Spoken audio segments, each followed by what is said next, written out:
ಪೊಲೀಸರ ಮಿಂಚಿನ ಕಾರ್ಯಾಚರಣೆ, 4 ಬಂಧನ, ಚಿನ್ನ ನಗದು ವಶ.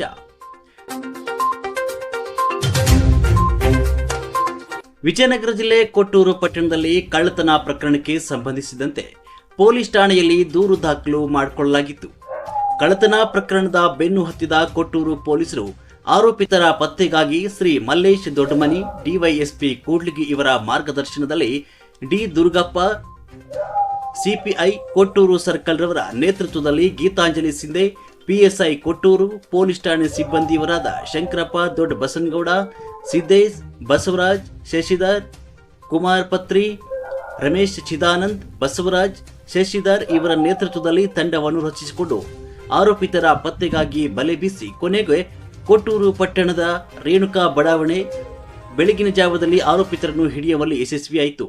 ಬಂಧಿತ ಆರೋಪಿಗಳಾದ ಬಲೂನು ವ್ಯಾಪಾರಿ ಮದನ್, ಬೆಲ್ದಾರ್ ಗಣೇಶ್, ಬೆಲ್ದಾರ್ ಬಾಲಚಂದ್ರ, ಅಶೋಕ್ ಕೂಲಿ ಕಾರ್ಮಿಕ ಬಂಧಿತ ಆರೋಪಿಗಳಾಗಿದ್ದಾರೆ. ಇವರುಗಳು ಆಂಧ್ರ ಪ್ರದೇಶದ ಗುಂತಕಲ್ಲು ಮೂಲದವರು ಅಂತ ತಿಳಿದು ಬಂದಿತ್ತು. ಬಂಧಿತ ಆರೋಪಿಗಳಿಂದ ಸುಮಾರು 6 ಲಕ್ಷ ರೂಪಾಯಿ ಬೆಲೆ ಬಾಳುವ ಬಂಗಾರದ ಆಭರಣ ಮತ್ತು 20,000 ನಗದು ಹಣವನ್ನು ವಶಪಡಿಸಿಕೊಳ್ಳಲಾಗಿದೆ. ಘಟನೆಗೆ ಸಂಬಂಧಿಸಿದಂತೆ ವಿಜಯನಗರ ಐಪಿಎಸ್ ಅಧಿಕಾರಿ ಶ್ರೀಮತಿ ಎಸ್ ಜಾಹ್ನವಿರವರು, ಹೆಚ್ಚುವರಿ ಪೊಲೀಸ್ ಅಧೀಕ್ಷಕರು, ವಿಜಯನಗರ ಜಿಲ್ಲೆ ಹೆಚ್ಚುವರಿ ಪೊಲೀಸ್ ಅಧೀಕ್ಷಕರಾದ ಮಂಜುನಾಥ್ ರವರು ಕೊಟ್ಟೂರು ಪೊಲೀಸರ ಕಾರ್ಯಾಚರಣೆಗೆ ಪ್ರಶಂಸೆ ವ್ಯಕ್ತಪಡಿಸಿದ್ದಾರೆ.